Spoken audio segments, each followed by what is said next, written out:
Nii, tere õhtust, siis jätkame oma raamatu lugemist. Kuidas ennast tervendada, kui keegi teine ei suuda sind aidata. Ja me oleme nüüd kogu aeg on nagu esimene osa, et raamat on juba loetud, aga jälle ma loen esimene osa, et neid esimesi osasid on nii palju. Üks on sissejuhatav osa ja niimoodi. Ja selle pealkiri on siis alistu, nõustu ja mine kaasa. Kujuta ette, nagu sa ujuksid ookeanis.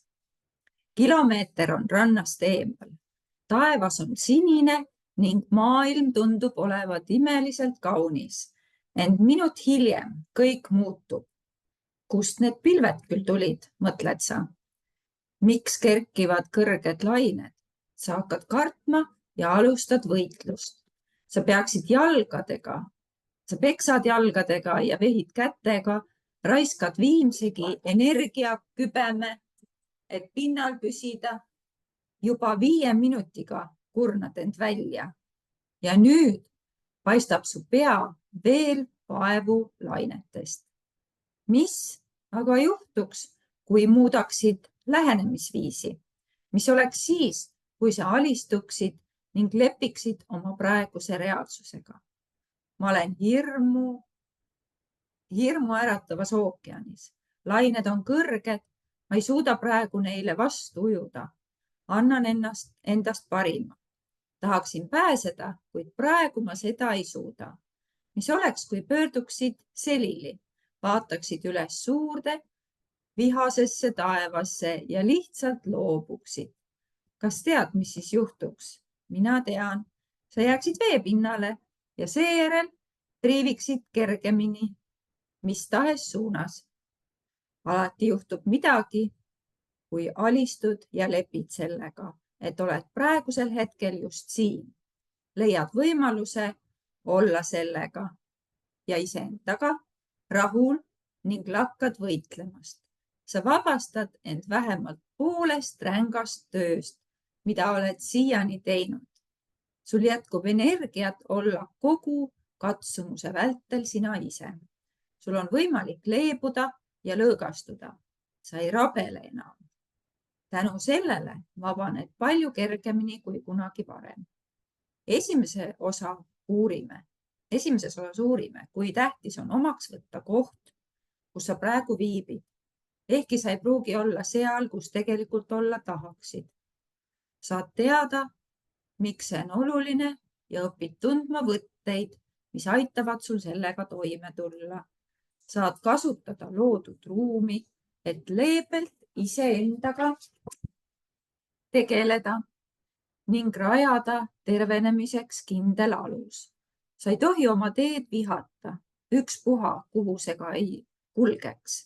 Ja eriti siis, kui see kulgeb tervenemise suunas.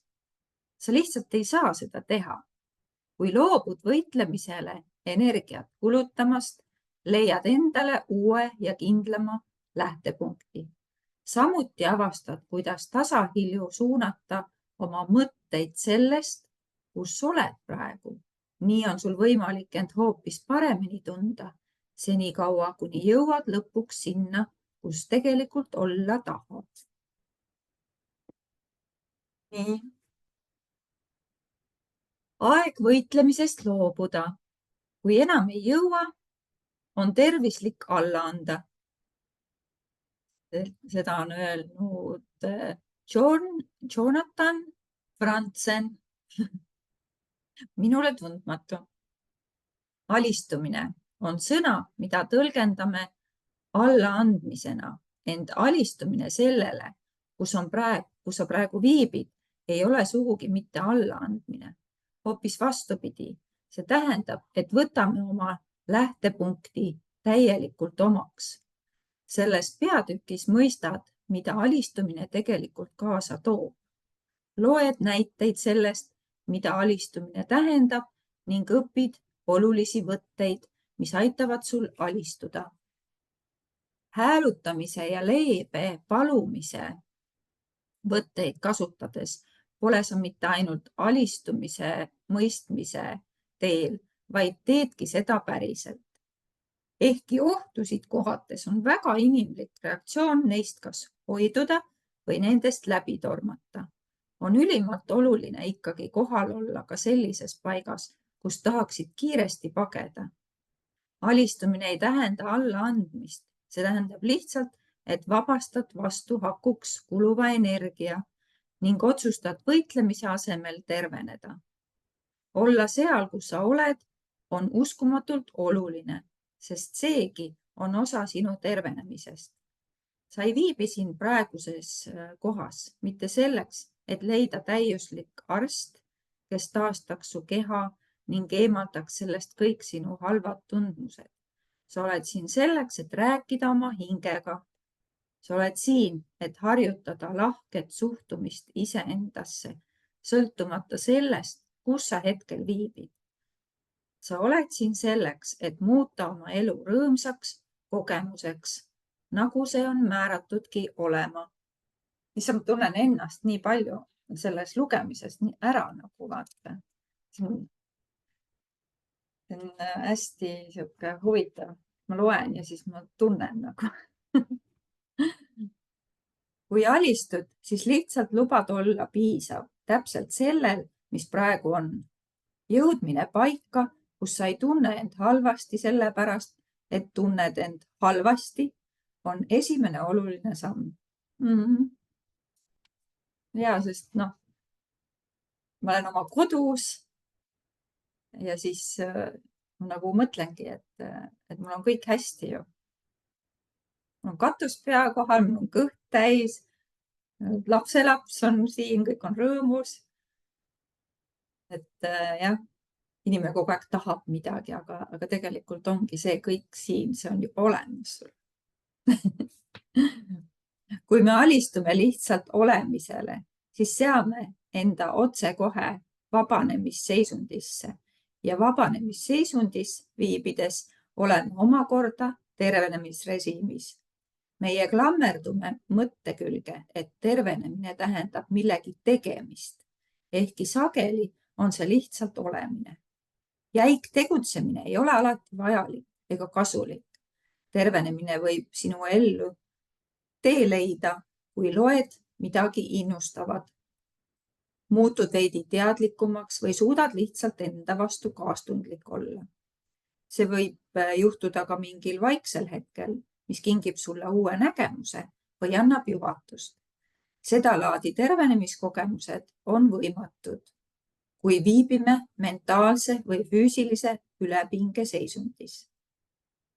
Kui alistume mingile ebamugavusele, mida elu meile kaasa toob, siis selle kaudu suudame ka hinnata uskumatut võimalust, mida ma nimetan kannatuse helgeks lootuseks. Me vabaneme kõigest sellest, millest meil enam kasu pole ning muudame enda kõigeks selleks, mis oleme määratud olema. Me väljume raskustest tugevamana ja paremana viisil, millest me pole osanud isegi unistada. Jenny Rush ütleb oma veebilehel nii hästi, et ka mina poleks osanud seda kuidagi paremini väljendada. Haigus ja piin näivad kõndivad käsikäes, aga kui me pöördume, et oma piinamõtetele vastu vaadata ja tungime neist läbi kuni nende allikani, siis need hajuvad, nagu oleksime jõudnud haljale väljale, kus elutseb meie olemus. Haigust ja sellega võitlemist saab kasutada oma tee leidmiseks. Haigus on olemas, nii et parem kasuta seda, mitte ära lase sellel ennast ära kasutada. Sul on õigus kogeda, milline ime on iseenda tundma õppimine. Ent niisuguse retke ärakasutamiseks pead sa sellele täielikult alistuma, kas või hetkeks. See alistumine on jah kuidagi nagu mõistus, ei oska seda nagu seletada, et kuidas seda alistumist nagu siis. Ma olin ühel rännakul ja siis mulle ka öeldi, et mul oli hästi raske sellel rännakul olla. Ja siis üks naine ütles mulle, et alistu nagu. Ja siis ma ei saanud aru, et mis ma nagu tegema vaata pean. Ja siis ma ei osanudki nagu midagi muud teha, kui ma nagu olin muru peal pikali maas nagu ja siis ajasin juured nagu maa sisse ja siis käed vastu maad ja siis ma olingi nagu läksin nagu maa sisse, et ma nagu maandasin ennast, aga see siis oligi vist see alistumine nagu, et sa alistud, et kõik, ma annan alla nagu ükskõik, mis tuleb, vaata. Näiteid alistumise kogemusest. Alistumise enda energia on minu teekonnal osutunud erakordselt tervistavaks. Kui mul diagnoositi see lumitõbi, siis keskendusid minu arstid selle bakteriga võitlemisele ja selle hävitamisele. Alates analüüside saamise päevast tegeldi sissetungi ja tõrjumisega. Ma ei tea, kas arstide eeskujul või minu enda algatusel häälestusin minagi varsti hävitamise lainele. Arutasin koos arstidega, kuidas vabaneda sellest. See alistada ja kõrvale tõrjuda. Otsisin kõige tugevama toimega ravimeid ja kõige tõhusamaid raviviise ning järgisin täie innuga kõiki ettekirjutusi, arvates, et kogu see karmus aitab mul võita. Õppisin tundma igasuguseid võtteid, kuidas tapetakse minu kehas peituvaid viiruseid ja baktereid ning kogu mu elu oligi selle kõige kontrollimise keskus. Mul oli terve hulk raviskeeme, toidulisandeid ja ravimeid. Ma kontrollisin hoolikalt iga viimast kui võtet. Osaliselt ongi see lääne meditsiini mõttelaad, aga osalt võtsin selle omaks seetõttu, et ma lihtsalt ei teadnud, kuidas teisiti veel saaks olla. Indias kogetu pani aluse mu armuloole alistumisega. Täielikult mõistsin seda ja võtsin selle omaks hiljem, kuid nüüd saan aru, et seemneid külvati sel ajal.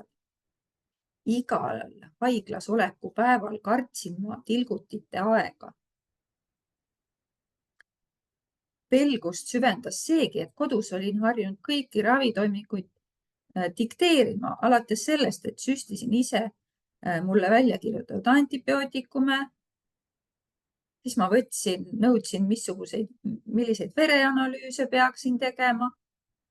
Iga kord, kui sel uuel maal saabus tilgutite panemise aeg, tõmbus mu keha pingesse.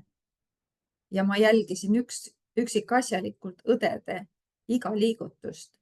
Võrdlesin protseduure kodus tehtuga ning arutasin endamisi kõikvõimalikke stsenaariume, mis kõik võib just selle toimingu juures untsu minna.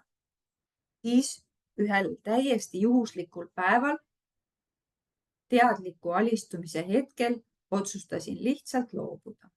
Pöörasin pea kõrvale ja jätsin kõik sinna paika.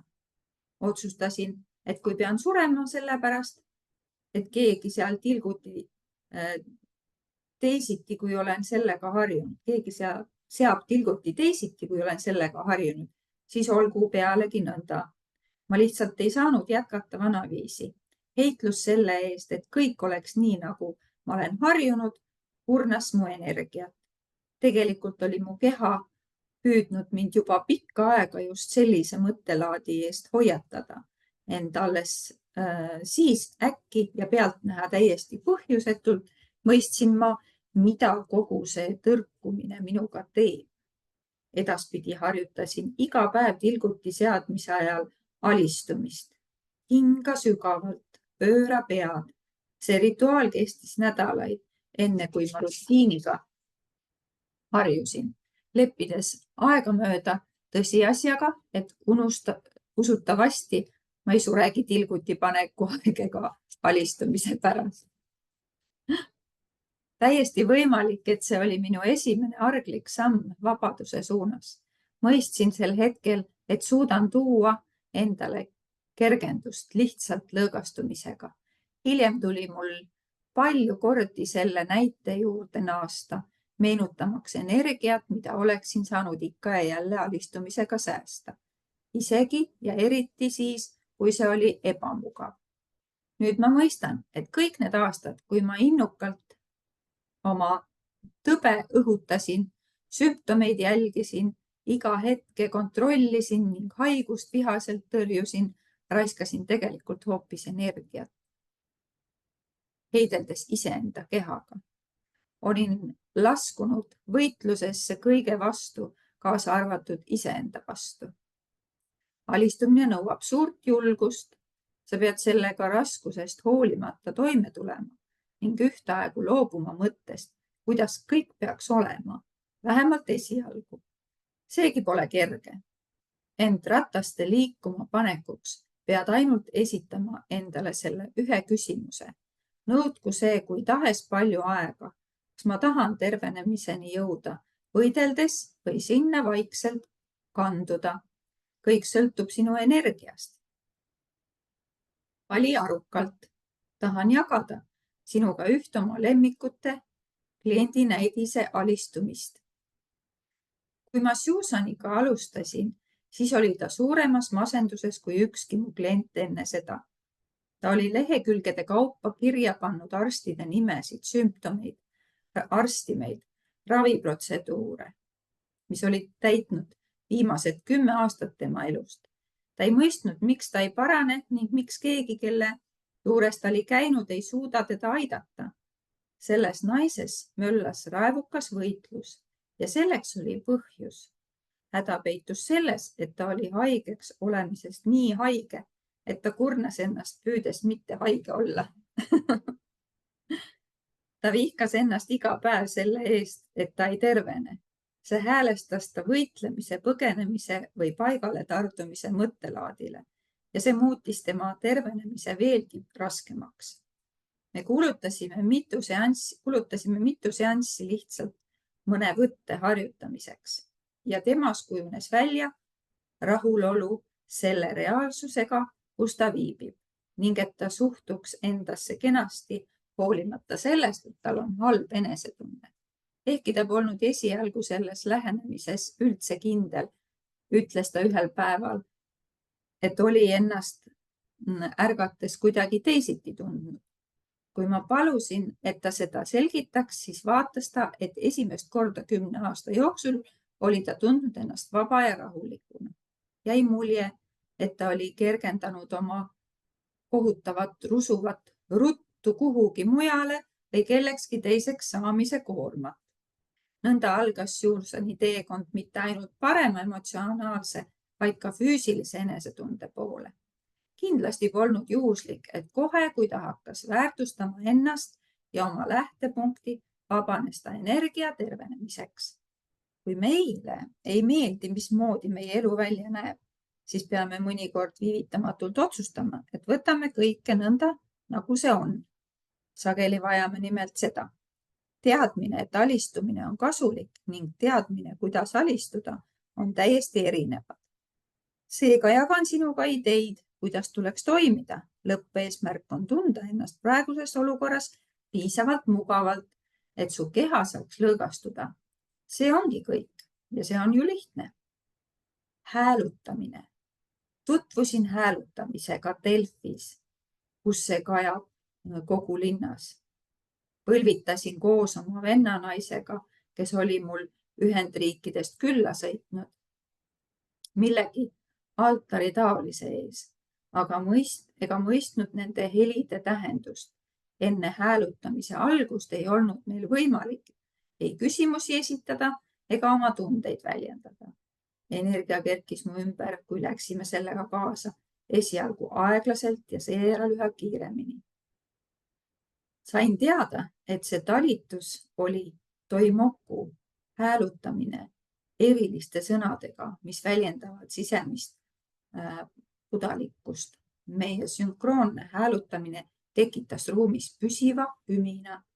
Tajutav oli millegi transformaalse kohalolu. Kaotasin täielikult ajataju ja kui lõpuks silmad avasin, tundsin äkki, et olen täielikult rahul sellega, kuhu olin oma teekonnal jõudnud.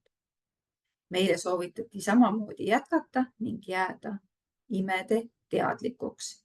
Lahkumiseks valmistudes tundsime endas energiat pulbitsemas.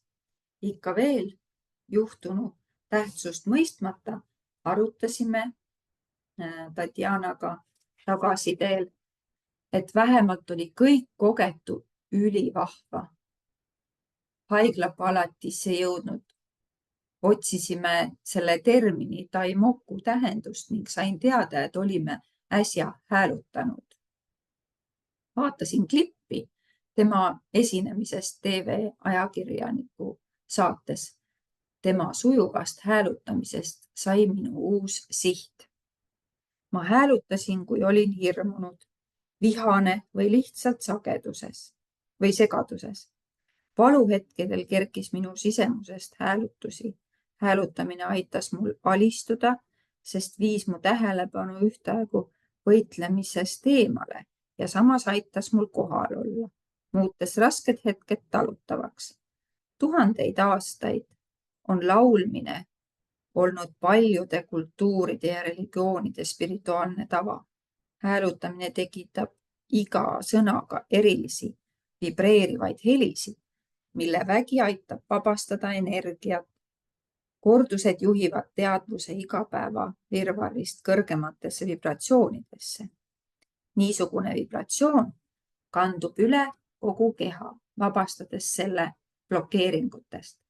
See on oluline, sest võitlemine sellega, kus sa oled ning vastupanu sellele võib olla põhjustatud energia tasakaalutusest või võib omakorda tasakaalutust luua.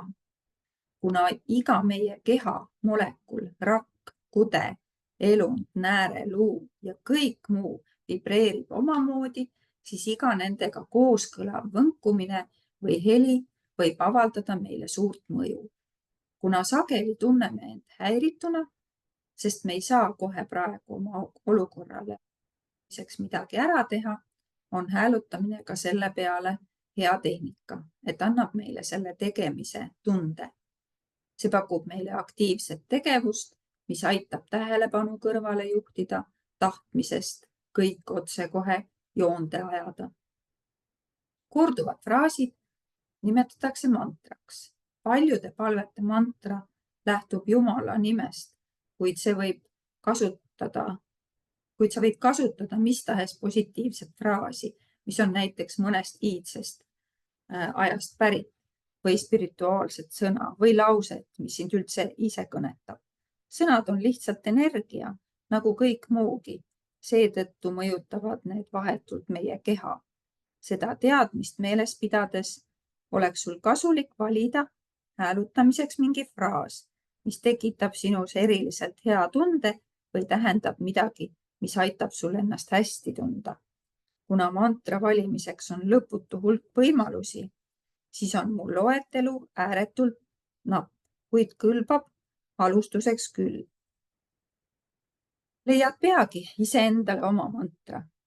Om on sanskriti keeles pärit sõna, mida sageli nimetatakse universumi hääleks või loomise hääleks. Sina võid pidada seda sümboolseks seemneks, millest saab võrsuda kõik, kuna selle juuri peitub nii hinduismis kui ka budismis, siis võib seda häälutada ükskõik mis usku inimene. Veel üks mantra on Om Mani Padme Hum. See on Tiibeti mantra, tähendab umbes midagi sellist nagu ülistagem kalliskivi lootuses. Siin tähendab kalliskivi kaastundlikku budat ja endale suunatud kaastunne soodustab alati meie tervenemist. Ho'oponopono. See on Hawaii mantra. Ma armastan sind. Annan andeks. Palun andesta mulle. Tänan sind. Need kõik on imelised asjad, mida iseendale öelda. See Ho'oponopono, seda ma olen kuulanud, see on päris huvitav. Ja see on päris hea. See nagu kõnetab mind kõige rohkem. Et ma armastan sind ja annan andeks. Võib öelda, ka ma armastan ennast, miks mitte ja täiesti.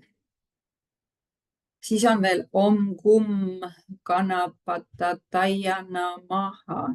Nõnda tervitatakse hindude valitsejad. Siis mina olen, ehkki see fraas on iseenesest mõjukas. Minu tõlgenduses tähendab see minust piisab, mina olen.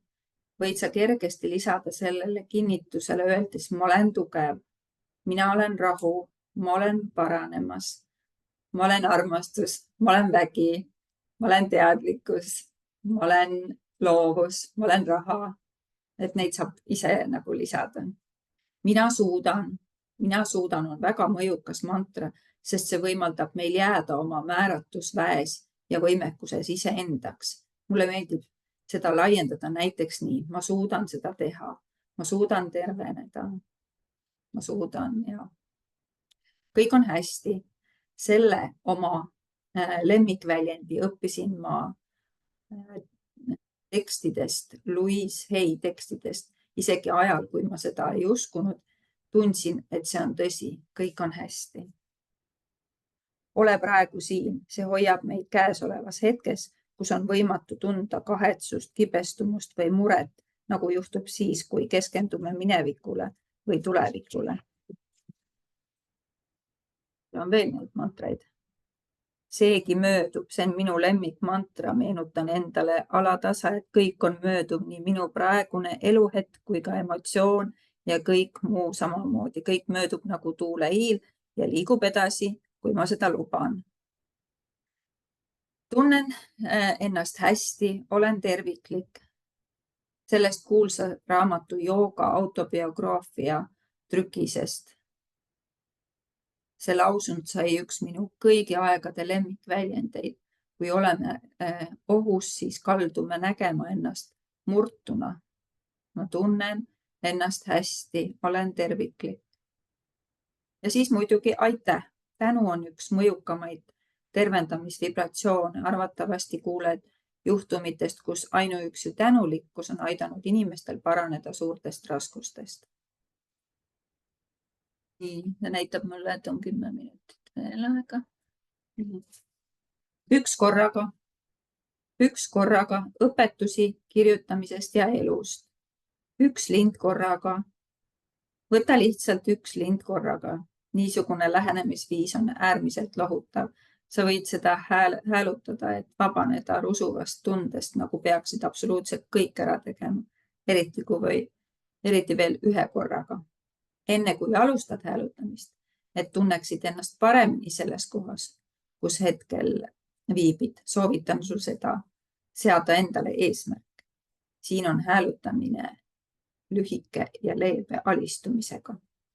Universum ja siseolemus, palun lubage neil võnkumistel minust läbi tungida, kõrvaldades kogu vastupanu sellele, kus ma praegu viibin.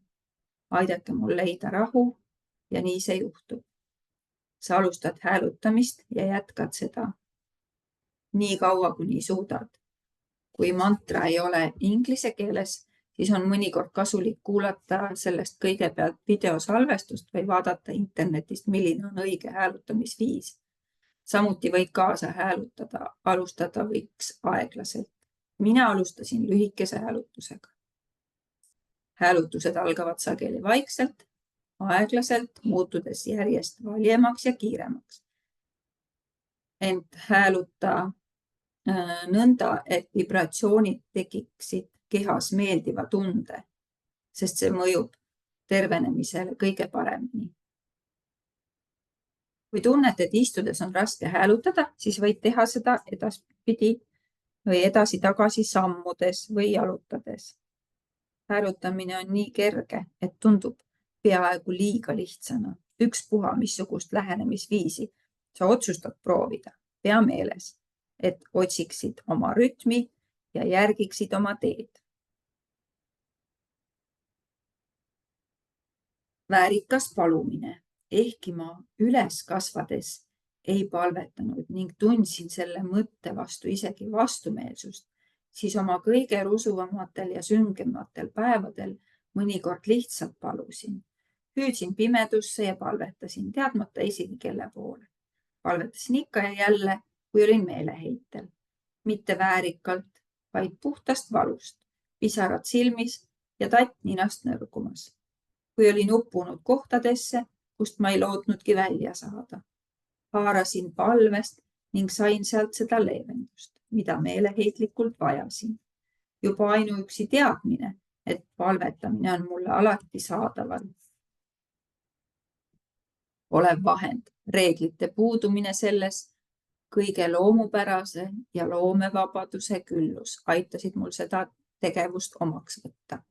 Aja jooksul hakkasin sellega aina rohkem tegelema ja tegelikult tundsin nihet oma energias juba enne alistumist. Imestasin, miks see nõnda on, kuidas see aitas.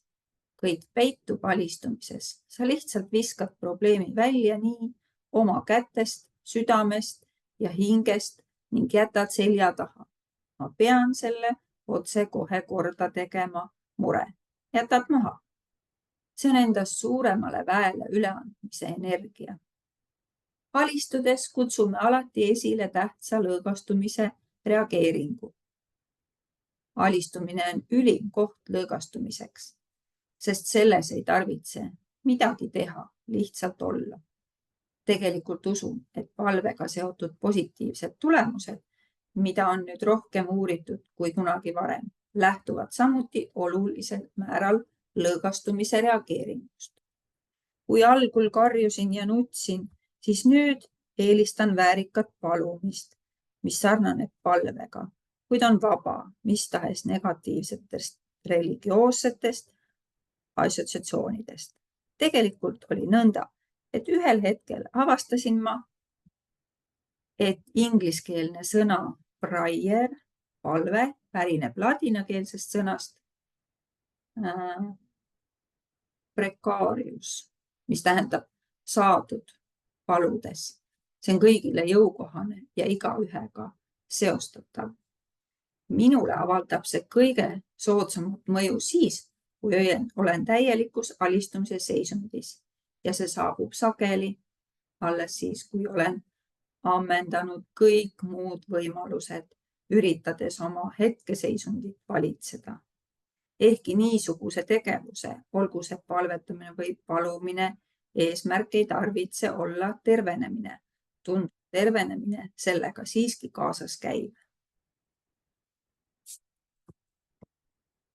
Üks ülikooli teadurite uuring tuvastas, et palvetavatel ja mediteerivatel astmahaigetel linnalastel avaldus vähem selle tervisehäire sümptomeid kui neil, kes ei palvetanud. Selline huvitav asi. Õpetagu niisugune harjutamine paluda sul alistumiseks abi kelleltki kõrgemalt, et saaksid end oma hetkeolukorras paremini tunda. Siis on sul palju kergem liikuda edasi järgmisse kohta, kus sulle on määratud olla. Pea ainult meeles, et suhtuksid selle protsessi ajal endasse leebelt. Ühiskond, meedia, tõenäoliselt ka meedikud on mõjutanud sind võitlema. Me sõdime igasuguste tõvedega ja nõnda edasi. Meid suunatakse alateadlikult võitlema, vajadusel ka iseenda surmaga. Muutumine nõuab vaprust, aga olemegi kõik sündinud vaprana. Sinagi olid edukalt toime. Sinagi tuled edukalt toime. Kõige olulisem on tunda ennast vabalt, paluda valjusti ja uhkelt, korrates sõnu, mis sinu hinges kõige jõulisemalt vastu kajavad. Aseta oma käed südamele, enamikku inimesi rahustab see